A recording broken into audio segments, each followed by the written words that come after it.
আসসালামু আলাইকুম, কেমন আছেন সবাই? তন্দ্রা বিলাস ব্লগে আপনাদের জানাই স্বাগতম। আজ রবিবার, সকাল এখন 9:30টার মতন বাজে। আজকে বাহিরে তেমন একটা রোদ নাই, খুবই হালকা পাতলা রোদ, মানে বাহিরে এখনও কুয়াশা আছেই। তো রোদ উঠবে কি না আল্লাহই জানে। রোদটা ওঠা আমার জন্য খুবই দরকার। তো আমি সকালবেলার নাস্তা তৈরি করতে যাওয়ার আগে মনে করলাম গাছগুলোতে একটু পানি দিয়ে নিই, কারণ সারাদিন তো আর এদিকে আসার কোনো অপশন থাকবে না। বাবু নিয়ে এক্সট্রা কোনো কাজ করার মতো সময় আসলে আমার নাই, মানে আমার না, ম্যাক্সিমাম প্রত্যেকটা মায়েরই ওই একই অবস্থা। তারা এই বাবু নিয়ে এত কিছু করা, পড়ালেখা করা, সাথে সংসার করা খুবই টাফ হয়ে যায়। আর এদিকে সে ঘুম থেকে উঠেই দুষ্টামি, সে ক্রিমের কৌটা পাইছে, এখন ওইটা নিয়ে সারা ঘর মাখাইছে। তো এটাও এখন পরিষ্কার করা লাগবে। তার আগে ওর খাবারও তুলে দিছি, ওকে আগে খাওয়াই নিয়ে তারপরে আমি আমাদের সকালের নাস্তাটা তৈরি করব। তো তার হাতে দিতে হবে, এই জন্য সে প্রচণ্ড রকমের কান্নাকাটি করতেছে, জিদ দেখাচ্ছে। তো চলেন আগে ওকে খাওয়াই আসি। তো খাওয়ানো টাওয়ানো সব কিছু শেষ, আমার দুপুরের রান্নাও আমি ইতিমধ্যে করে ফেলছি। এখন বেজে গেছে 12:30টার মতন। এখন বাবুকে গোসল করাই দিব, আর এদিকে ভাতটাও হয়ে গেছে প্রায়। তো আজকে আর আপনাদেরকে আমি রান্না দেখাইলাম না দুপুরের, কারণ ওই গতানুগতিক ওই প্রায় একই দিন একই রান্না, তো এই জন্য আর দেখানোটা ইচ্ছা করলো না। আর এদিকে বাবুর জন্য একটু মিষ্টি বের করে রাখছি, যদি সে ভাত না খায় তখন এইটা খাওয়াবো। আর এদিকে আমি চলে আসলাম এখন রাতের রান্নাটা করতে। রাতে রান্না করব আজকে পাঙাশ মাছ। তো আমি পাঙাশ মাছটাকে সুন্দর মতো গরম পানি দিয়ে ধুয়ে এখন মশলা দিয়ে মাখায় এটাকে একটু ভেজে নিব। আজকে আবার আমার রান্না করতে খুবই অলসতা লাগতেছিল দুপুরের রাতের রান্নাটা, এই জন্য এখন রান্না করতে আসা। এদিকে রান্না করতে আসছে, আবার আমার প্রচণ্ড রকমের ক্ষুধা লেগে গেছে। তো বাবুকে তো একটু মাছ ভাজি খাওয়াই দিব, এই জন্য আমি মাছটাকে কিছুক্ষণ মাখায় রেখে দিয়ে এখন এটাকে ভেজে ফেলছি।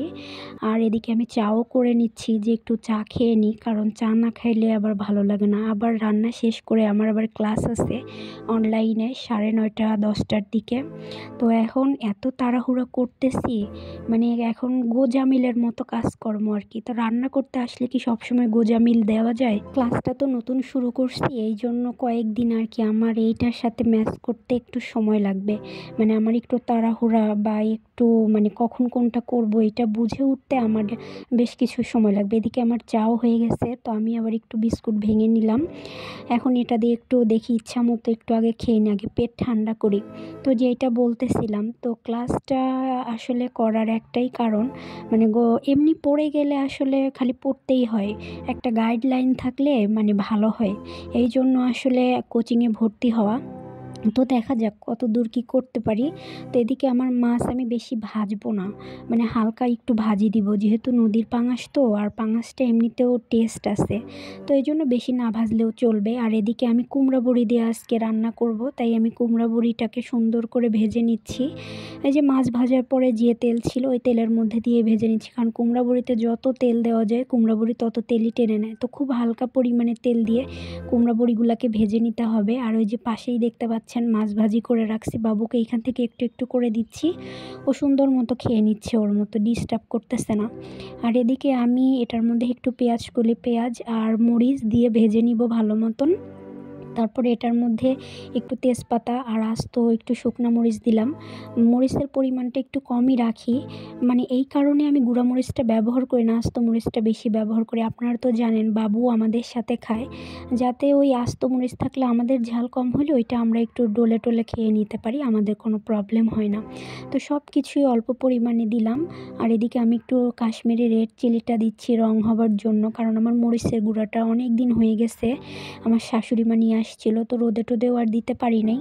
তো এই জন্য একটু কাশ্মীরি রেড চিলিটা দিলে হয় কি রঙটা সুন্দর হয়, আর ওই মরিচের গুঁড়ার রঙটা একটু ফেড হয়ে গেছে। তো যাই হোক, এখন এটাকে আমি খুব ভালো মতন কষায় নিব, মানে যতটা কষানো যায় আর কি সময় পাই তার মধ্যেই করে নিব। আর এখন আমি টমেটো দিয়ে দিলাম, আর একটু মিষ্টি কুমড়া দিয়ে দিলাম বাবুর জন্য, যাতে বাবুকে এইটা দিয়ে সুন্দর মতন খাওয়াই দিতে পারি।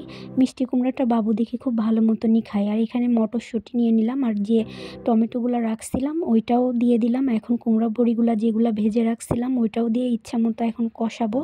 মানে ঘ্রাণটা এত সুন্দর বের হচ্ছিল, কি আর বলবো, অসম্ভব রকমের সুন্দর একটা ঘ্রাণে ঘর একটা ভরে গেছে। তারপরে আবার কালারটাও অসম্ভব সুন্দর লাগছিল। তো আমার মশলা কষানো শেষ। আমি এখন যে হালকা ভেজে রাখা মাছটা ওইটা আমি দিয়ে দিলাম। এটা দিয়ে এখন বেশ কিছুক্ষণ কষাবো। রান্না করতে করতে বেজে গেল 8:30টার মতন। সব সময় যে তাড়াহুড়া করি, তাড়াহুড়া আর হয় কই, সেই তো অনেকটা সময় চলে গেল। তো এই যে আমার তরকারি ফাইনাল লুক। আজকে অনেকটা সময় নিয়ে রান্না করছি, তো রান্নাটা ভালোই হয়েছে, না জানি কর্তার কাছে কেমন লাগে। আর এদিকে আমার বাবুকেও খাওয়ানো শেষ, ও বসে বসে আবার একটু হাত দিয়ে নিজে নিয়ে খাচ্ছে। তো এখনও খেতে থাক, আমিও এখন ক্লাস করব। তো আজকের ভিডিওটা এখানেই শেষ করছি। সবাই ভালো থাকবেন, সুস্থ থাকবেন, সাবধানে থাকবেন। কে কোথা থেকে দেখছেন আমাকে অবশ্যই জানাবেন। আমার ভিডিওটা ভালো লাগলে একটা লাইক, কমেন্ট, শেয়ার করে দিবেন। আর আমার চ্যানেলটাকে অবশ্যই সাবস্ক্রাইব করবেন। ইনশাল্লাহ দেখা হবে পরের একটা ব্লগে।